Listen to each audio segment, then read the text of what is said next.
வணக்கம் எல்லாரும் எப்படி இருக்கீங்க நல்லா இருக்கீங்களா சாப்பிட்டீங்களா ஓகே இன்னைக்கு நம்ம வீடியோல என்ன பார்க்க போறோம் அப்படினா பூண்டு ஊறுகாய் தாங்க பூண்டு ஊறுகாய் வந்து நிறைய டைப்ல செய்யலாம் ஆல்ரெடி வந்து நான் அத்தையோட செஞ்சு நான் ஒரு டைப் போட்டுருக்கேன் அந்த வீடியோட லிங்க் கீழ டிஸ்கிரிப்ஷன்ல கொடுக்கிறேன் செக் அவுட் பண்ணிக்கோங்க இன்னொரு மெத்தட் செய்யணும் அது வந்து நான் ஃபியூச்சர்ல நான் உங்களுக்கு செஞ்சு காமிக்கிறேன் அதுவும் நான் வீடியோ போட்டேன்னா டிஸ்கிரிப்ஷன் லிங்க் கொடுத்துறேன் ஓகே இப்போ பாத்தீங்க அப்படினா ஒரு சின்ன லெமன் சைஸ் அளவுக்கு புளி வந்துட்டு இது கூட சேர்த்துக்கலாம் சேர்த்துட்டு இது கூட வந்து தண்ணி சேர்த்து ஊற வச்சுக்கலாம் நான் வந்து 150 கிராம் அளவுக்கு பூண்டு எடுத்துர்க்கேன் அப்படியே இது ஒரு பக்கம் இருக்கட்டும் கொஞ்ச நேரம் நல்லா ஊறி வரட்டும் அதுக்குள்ள நம்ம போயிட்டு கடுகு வெந்தயம் இது சம அளவுக்கு நான் எடுத்துர்க்கேன் சோ பாத்தீங்கன்னா பெரிய ஸ்பூன்ல வந்துட்டு ஒவ்வொரு ஸ்பூன் எடுத்துர்க்கேன் அதை நான் உங்களுக்கு காமிக்கிறேன் ஓகே இத வறுத்து எடுத்துட்டு வந்தாச்சு இந்த அளவுக்கு ஓகே வீடியோக்குள்ள போறதுக்கு முன்னாடி நீங்க நம்ம சேனலை இன்னும் நீங்க Subscribe பண்ணாம பார்க்கறீங்கன்னா ப்ளீஸ் உடனே Subscribe பண்ணிடுங்க கூட வர பெல் ஐகானை கிளிக் பண்ணிட்டு ஆல் அப்படிங்கற ஆப்ஷனையும் கிளிக் பண்ணிடுங்க சோ தென்ன போடக்கூடிய வீடியோஸ்லாம் உங்களுக்கு உடனே நோட்டிஃபிகேஷன் வந்து சேரும் நீங்களும் மிஸ் பண்ணாம பார்க்கலாம் ஓகே இப்போ செய்ய ஸ்டார்ட் பண்ணலாம் இப்போ பாத்தீங்க அப்படினா ஒரு குக்கர் வச்சிருக்கேன் குக்கர் எதுக்காக வச்சிருக்கேன் அப்படினா ஒரு அடிகனமான பாத்திரம் வேணும்ன்றனால குக்கர் வச்சிருக்கேன் இல்ல உங்கள்ட்ட கடாயே கொஞ்சம் அடிகனமா இருக்குனா நீங்க அது கூட வச்சுக்கலாம் ஓகேவா இப்போ பாத்தீங்கன்னா அதுல வந்து 150 கிராம் அளவுக்கு பூண்டு எடுத்தோம்ல சேம் 150 மில்லி அளவுக்கு நல்லெண்ணெய் சேர்த்து இந்த பூண்டை வந்து இந்த அளவுக்கு செவக்க வறுத்துக்கோங்க அதாவது பூண்டு கருகிட கூடாது இது மாதிரி செவக்க வறுத்துக்கணும் ஓகேவா இந்த ஒரு பிளேட்டுக்கு எல்லாத்தையுமே மாத்தி எடுத்துடலாம் எடுத்துட்டு அடுப்பை ஆஃப் பண்ணிடுங்க Actually அடுப்பு நான் ஆஃப் பண்ணிட்டு இதெல்லாம் நான் மாத்தி எடுத்துக்கறேன் பாத்தீங்கன்னா இப்போ இந்த அளவுக்கு எண்ணெய் இருக்கு இப்போ பாருங்க இந்த பூண்டெல்லாம் நல்லா ஆற வச்சு எடுத்துட்டு வந்துடலாம் அதுக்கு இடையில நம்ம எடுத்து வச்சிருந்தோம்ல கடுகு இதெல்லாத்தையுமே பொடி பண்ணி எடுத்து வச்சேன் இந்த ஸ்பூனால தான் ஒரு ஸ்பூன் அளவுக்கு கடுகும் ஒரு ஸ்பூன் அளவுக்கு வெந்தயமும் எடுத்துறேன் இப்போ இந்த பொடியில இருந்து கொஞ்சம் போல மட்டும் வெளியில எடுத்து வச்சிரறேன் மீதி எல்லாத்தையுமே சேர்த்துக்கலாம் இப்போ இது இருக்கட்டும் ஒரு பக்கம் நம்ம எடுத்து வச்சிருந்த பூண்டையும் நல்லா நைஸா மிக்ஸில அரைச்சு எடுத்துட்டு வந்தாச்சு நைஸா இல்ல கொஞ்சம் கொரகொரப்பா இப்போ பாத்தீங்கன்னா இவ்ளோ எண்ணெய் நமக்கு தேவையில்லை இப்போதைக்கு இடையில சேர்த்துக்கலாம் அதுல இருந்து கொஞ்சம் எண்ணெயை மட்டும் வேற ஒரு பாத்திரத்துக்கு மாத்திடுறேன் மாத்திட்டு இந்த எண்ணெய் மட்டும் இப்போதைக்கு போதும் இடையில நம்ம எண்ணெய் சேர்க்க தேவைப்படும் அப்ப வந்து அந்த எண்ணெயை சேர்த்துக்கலாம் இப்போ ஸ்டவ் ஆன் பண்ணியாச்சு எண்ணெய் நல்லா சூடானதுக்கு அப்புறம் கடுகு சேர்த்துக்கோங்க கூடவே ஒரு 2-3 கொத்து அளவுக்கு கருவேப்பிலை சேர்த்துக்கலாம் கருவேப்பிலை நல்லா பொரிஞ்சு வரட்டும் நம்ம அரைச்சு வச்சிருக்கோம்ல அந்த பூண்டு விழுது அதை வந்து இது கூட சேர்த்தறலாம்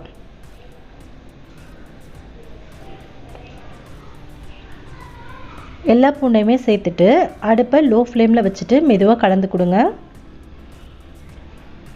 அந்த எண்ணெயில நல்லா பொரியிற மாதிரி நல்லா கலந்து கொடுங்க ஆல்ரெடி வந்து எண்ணெயிலே நல்லா பூண்டு வெந்தாச்சு அதனால மறுபடியும் ரொம்ப நேரம் வதக்கணும்ன்ற அவசியம் இல்ல அதனால அடுப்பை ஃபுல்லா குறைச்சிட்டு நம்ம எடுத்து வச்சிருக்க புளி தண்ணி அதாவது புளி வச்சிருந்தோம்ல அத நான் கரைச்சிட்டு தண்ணி எடுத்து வச்சிருந்தேன் கொஞ்சம் கொஞ்சமா ஒரு அரை டம்ளரா 2 தடவை கலந்துட்டு கரைச்சிட்டு நான் எடுத்து வச்சிருக்கேன் அதை இது கூட சேர்த்துட்டு அந்த அரைச்சு வச்சிருக்க அந்த பூண்டு கூட புளி தண்ணி நல்லா கலந்து வர மாதிரி கலக்கி விட்டுக்கோங்க இப்போ நல்லா கலந்தாச்சு இந்த ஸ்டேஜ்ல நமக்கு தேவைக்கேற்ப மிளகாய் தூள் சேர்த்துக்கலாம் நான் கிட்டத்தட்ட ஒரு 1 ஸ்பூன் அளவுக்கு மிளகாய் தூள் சேர்த்துக்கறேன் 1/2 ஸ்பூன் அளவுக்கு மஞ்சள் தூள் சேர்த்துக்கலாம் கூடவே நம்ம அரைச்சு எடுத்து வச்சிருக்கோம்ல பொடி அதையும் இது கூடவே சேர்த்தறலாம் சேர்த்துட்டு இப்போ இத நல்லா கலந்து கொடுங்க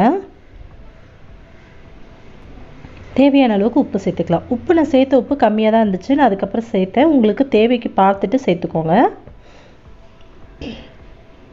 மிளகாய் தூளும் பாத்தீங்கன்னா குறைவா தான் சேர்த்திருக்கேன் ஏன் பாத்தீங்கன்னா இந்த ஊறுகாவை காலி பண்ண போறது யாரு எங்க வீட்லனா ஷிவானி தான் அடிக்கடி வந்து ஷிவானி ஊறுகாய் எடுத்துக்கறனால மிளகாய் தூள் வந்து கம்மியா சேர்த்திருக்கேன் உங்களுக்கு காரம் நல்லா பிடிக்கணும் இன்னும் கூட ஒரு 1 ஸ்பூன் அளவுக்கு மிளகாய் தூள் சேர்த்துக்கோங்க சரியா இருக்கும் இப்போ ஒரு அளவுக்கு வதங்கினதுக்கு அப்புறமா இது கூட பாத்தீங்க அப்படினா நல்லெண்ணெய் இருக்குல நம்ம எடுத்து வச்சோம்ல அத வந்து கொஞ்சம் போல சேர்த்துக்கோங்க இத வந்து இன்னும் நான் 2 டைம் நான் சேர்ப்பேன் பாதியா வதங்க கொஞ்சம் கொஞ்சமா சேர்த்தீங்க அப்படினா சரியா இருக்கும் ஒட்டுமொத்தமா சேர்த்துட்டீங்க அப்படினா அந்த எண்ணெயிலேயே சுத்தி வெந்துட்டே இருக்கும் அந்த அளவுக்கு வந்து எனக்கு என்ன சொல்றதுன்னு தெரியல பட் நான் எப்பவுமே ஊறுகாய் செஞ்ச அப்படினா இப்படி தான் இடையில தான் எண்ணெய் சேர்ப்பேன் இது மாதிரி கலந்து கொடுத்துட்டே இருங்க கொஞ்சம் ஒட்டாத மாதிரி வரும் இல்லையா அந்த கடாயில இருந்து ஒட்டாம வெளியில தனியா பரண்டு வரும்போது மறுபடியும் இன்னும் கொஞ்சம் இடையில 2 தடவை எண்ணெய் சேர்த்துட்டோம் அப்படினா சரியா இருக்கும் டோட்டலா இது எனக்கு செய்யிறதுக்கு 1/2 மணி நேரம் தேவைப்பட்டுச்சு இது கூட ஒரு 1/2 ஸ்பூன் அளவுக்கு வெல்லம் சின்ன துண்டு அளவுக்கு வெல்லம் சேர்த்துக்கோங்க டேஸ்ட் ரொம்ப நல்லா இருக்கும்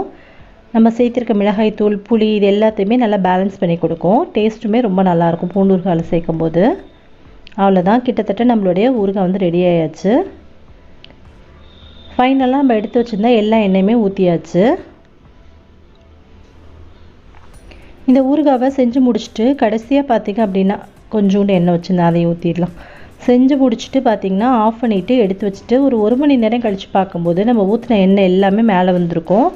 பார்க்க ரொம்ப அழகாக இருக்கும், டேஸ்ட்டும் ரொம்ப நல்லாயிருக்கும். நம்ம ஊற்றிருக்க எண்ணெய் தான் இந்த பூண்டு ஊறுகாய்க்கு ப்ரிசர்வேட்டிவ்.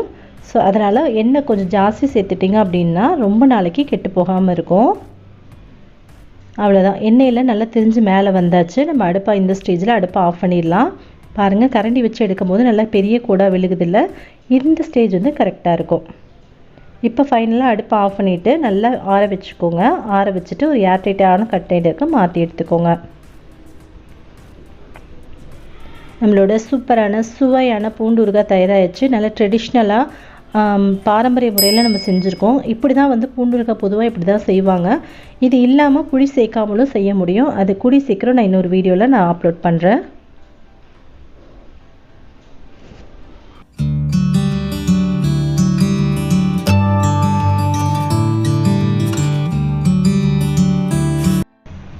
கடைசியாக ஒரு மணி நேரம் கழித்து நான் பார்க்குறேன். பூண்டு ஊறுகாயில் உள்ள எண்ணெயெல்லாம் மேலே மிதந்து எவ்வளோ சூப்பராக இருக்குன்னு பாருங்கள். பார்க்கவே அவ்வளோ அழகாக இருக்குல்ல.